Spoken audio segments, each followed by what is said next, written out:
So what we're gonna do is just... I was waiting for that to happen.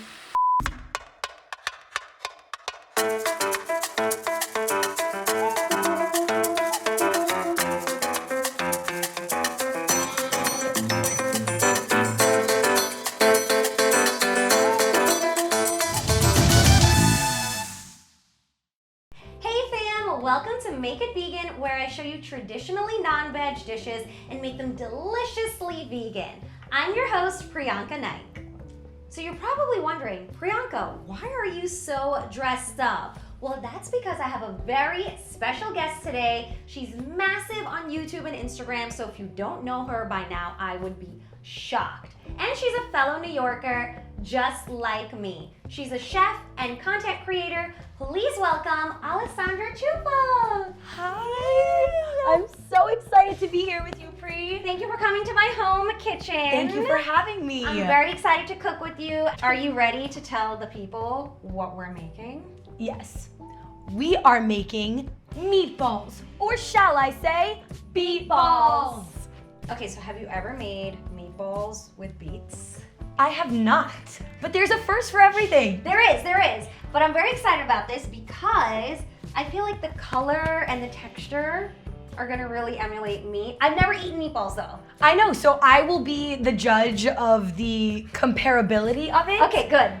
To see if it's comparable, but I think that you're onto something. I do agree that beets are probably the best way to make this meatball. I agree. Vegan, I so agree. I'm excited. So the first thing we wanna do is actually get our beets cooked. That's gonna be key for our beet balls. So I'm gonna have you trim the tops of our beets. Yes. And by the way, we don't wanna waste any of this. We can actually eat the tops, but in this dish, we're not gonna. What do you usually do with the tops? What's your favorite thing to do with beet So tops? sometimes I just like to saute them with some olive oil and garlic. Ooh, and like spinach yeah, almost. Yeah, exactly. Or make a pesto. But we're actually gonna just use this for our food recycling bin. So we're gonna put these in our scraps bowl. Question, do you leave the tail on? I feel like you're more a beet girl than me, but I usually do. This one's a little Right, ratty. this one's a little crazy. Okay. Sorry, you're gonna have to go in the scraps bowl. I'm gonna get rid of this guy too. So really simple, we're gonna keep the peels on for this, and then if you wanna grab some foil, Yes. we're gonna add our beets to the foil. That is a big beet. This is huge. This is like the size of our heads, and like we have pretty big heads. And then what we want to do is just drizzle it with a little bit of olive oil. And then hit it with some salt and pepper. Yes, very, very simple. Look at that chefy sprinkling of salt and pepper. From high and evenly. You know she went to culinary school from that. Okay, so we're gonna wrap these up. Should we also roast up some garlic? Why not? I mean, if you're gonna wait for the beets to be done in the oven, you might as well make some roasted garlic. Might as well. So let's I'm a garlic girl. I mean, who isn't a garlic girly? I mean, the wrong people are not garlic girlies. Just that's all tune I out can if say. you're not a garlic girly. But we just want to basically just trim the tops so you have the cloves exposed. And then we're gonna wrap it up in foil. Same thing we did with the beets. A little bit of olive oil. And some more salt and pepper. And honestly, I love having roasted garlic. There's so many different uses for roasted garlic. Agreed. I mean, just on bread and pasta, pop it into your mouth, whatever, you know. No judging. I'm just gonna pop these into the oven for about 30 to 40 minutes at 350 until they're nice and fork tender.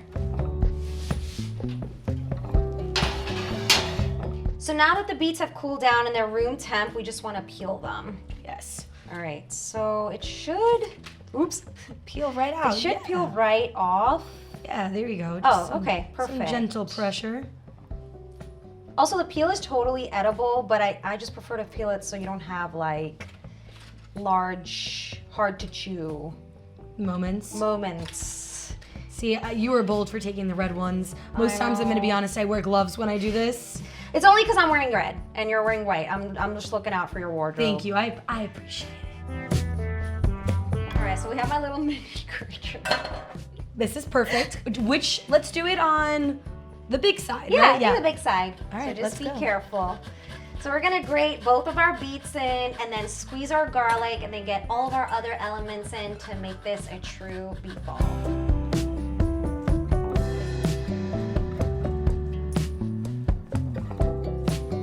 It's also worth noting that if you don't have time or you don't want to sit there and roast the beets in advance and you just want to kind of make dinner right away, a lot of supermarkets, like I know even Trader Joe's sells pre-boiled beets. And it's like vacuum sealed. So it's like already peeled, it's cooked, then you just bring it home and you grate it. So. Perfect little shortcut. But we're from scratch girls, so you know, we do everything from scratch. Oh yeah.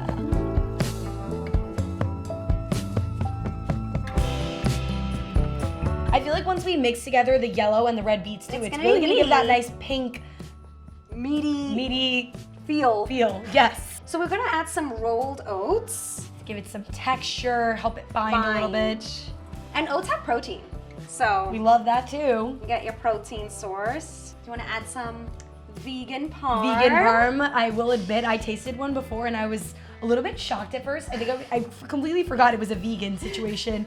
It kind of tastes like cheddar. I'm not mad though. Yeah. It's pretty good. Some salt. We gotta salt our meat, you know? Would you like to crack in some fresh pepper? Absolutely. How does this go? Back and forth. Oh, I love this. Have fun. I'm gonna add some chili flakes. Make it hot. Hot and spicy in here. We're gonna actually want to add a little bit of egg substitute. Like a binder, we would add eggs into breadcrumbs. So just a little bit. That's like 1 egg. Perfect. Okay, you have to smell these herbs because I got them at the farmer's market yesterday. I love it. I love when the basil still has the little florets on top too. So cute. Well, actually, look, you could show this. I always joke around, I'm like, when I get married, my bouquet will be made of herbs and vegetables and fruits. Because I love that. Low waste. Yes, but so many beautiful things are like edible. I mean, so. I agree. I said it here first. You heard it here, Alessandra's boyfriend. Okay. Go for it. Ooh. Twist off some of the parsley. Okay. Perfect. Though those stems have a lot of flavors too. I know. I will say. Don't throw the stems, guys. They're all edible. Especially for like stocks and stuff. I'm just gonna give this a fine mince. Look at that chefy mince. Just running her knife through those herbs like a chef. Like I'm listening to like an audiobook of like how to cut herbs. How to cut herbs. The last thing we want to do is add stale bread. This is an important key step. And so it's so amazing though also to see how we're really bringing the elements of a traditional meatball. Yep. We're right now so far, other than our beets, this is a classic meatball. And the oats maybe, but I'm into it. This bread is stale. It is. But that's what you want. That's what you want. You know what it is? The idea of adding stale bread, it comes from a point of zero waste and poor Italians who were not going to throw away anything and, you know, really find a use for it. But also in my fancy French culinary school, it's called a panade. So what we want to do is we want to get the stale bread, try to cube it up as much as possible. This doesn't have to be as perfect as Alessandra is doing it, which is beautiful, but it could honestly be rough. This is what's really gonna keep the meatballs, or in this case, beetballs, super moist throughout the cook. And I'm just gonna get in here and you really wanna soften it up. And this is where you're like, gonna let it all soak into the bread. And you could see, and then it gets even smaller and you could break it up into even smaller pieces. We're saving the world with our beetballs here. Really important stuff, guys. One beetball at a time. Yeah. So now we're gonna add all of this in, and here's where we get messy. Mix it all around. Ooh, this feels interesting feeling, meaty. Right? You want a texture that you can kind of have it hold its shape, but you don't want it to be, it doesn't need to be too stiff. That's looking meaty. Nice looking meatball. And actually what we could do is put it in the fridge for a little bit, just let it set. Let's make a tomato sauce, because what is a beetball without some tomato sauce? So I'm gonna dice up a yellow onion. You are crushing a whole head of garlic. I'm just trying to get... This is now turning into WWF.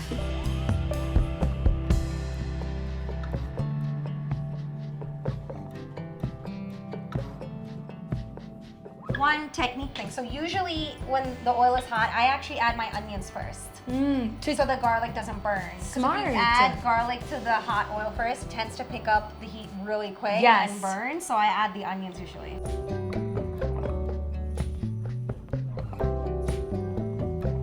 Putting a little bit of kosher salt just to start breaking down the onions. Yes.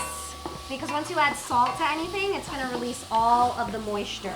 I'm gonna add a little bit, or a lot of it, of Calabrian chilies. Let's go. I love Calabrian chilies. I'm actually gonna add the oil, that's the best part. Oh my God, so good. And that color. Oh yes.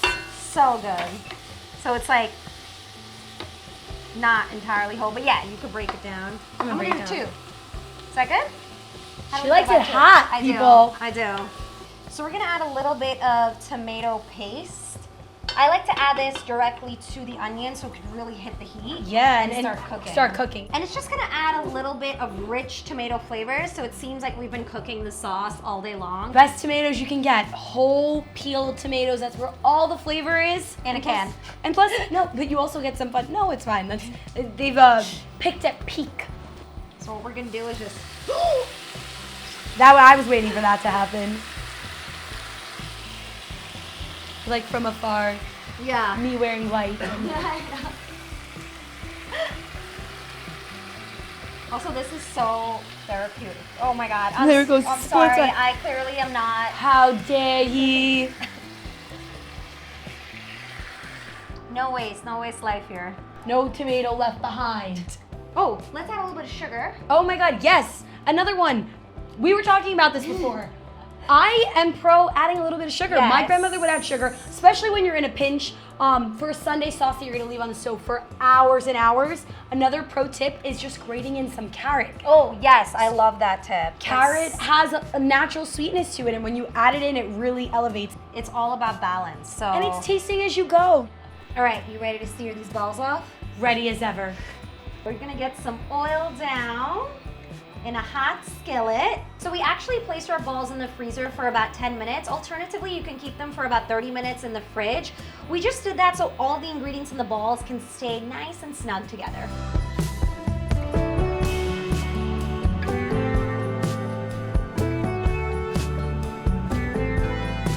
That looks like raw meat. I'm kind of grossed out. Gently lifted. Ooh. That looks good. Damn. See, I love that browning on it. Oh, look at that in the light. Beautiful. That sunlight Beautiful, that's coming stunning. Gold. It's your golden hour.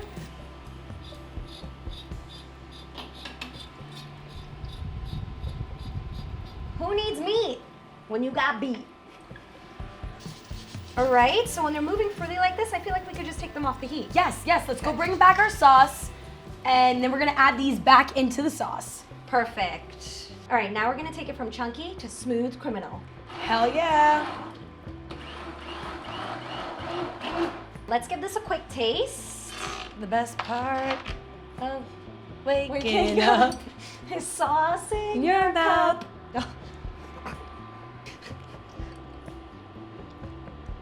Oh man.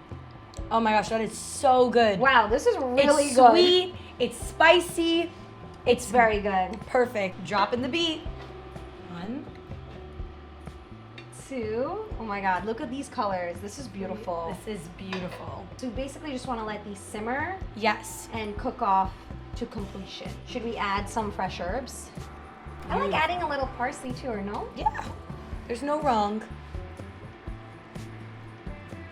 The water is boiling and now it's time to salt it like the sea. Ooh. I'm also using bucatini. My favorite pasta. I love bucatini because it's different than spaghetti in that it has these little holes, which maybe you can see on camera, but it allows it to suck up all of the sauce. Oh yeah. Okay, ready? Yes. Okay. Oh my God. Oh. You tried. A+ for effort. It's because I'm not Italian. No.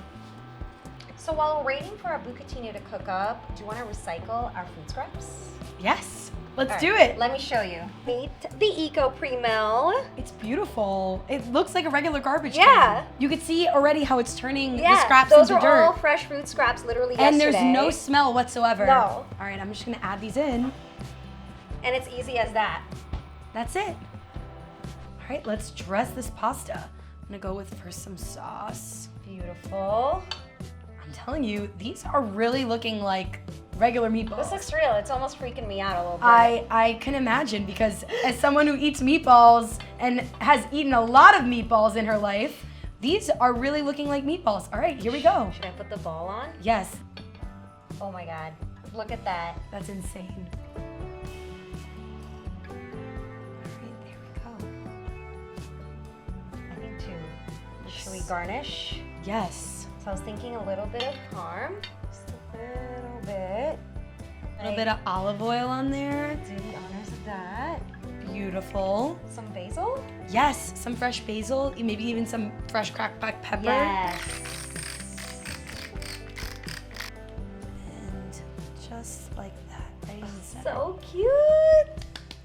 That looks like a classic bowl of spaghetti and meatballs.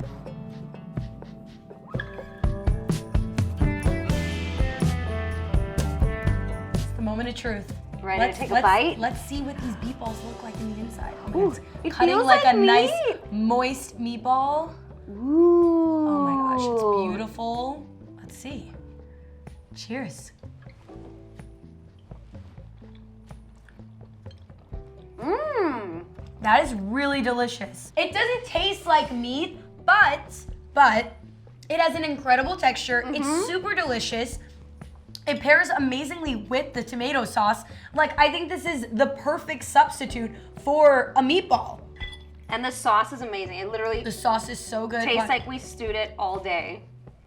I'm getting another piece of the Cheers. meatball because Oh. I just really like it that much.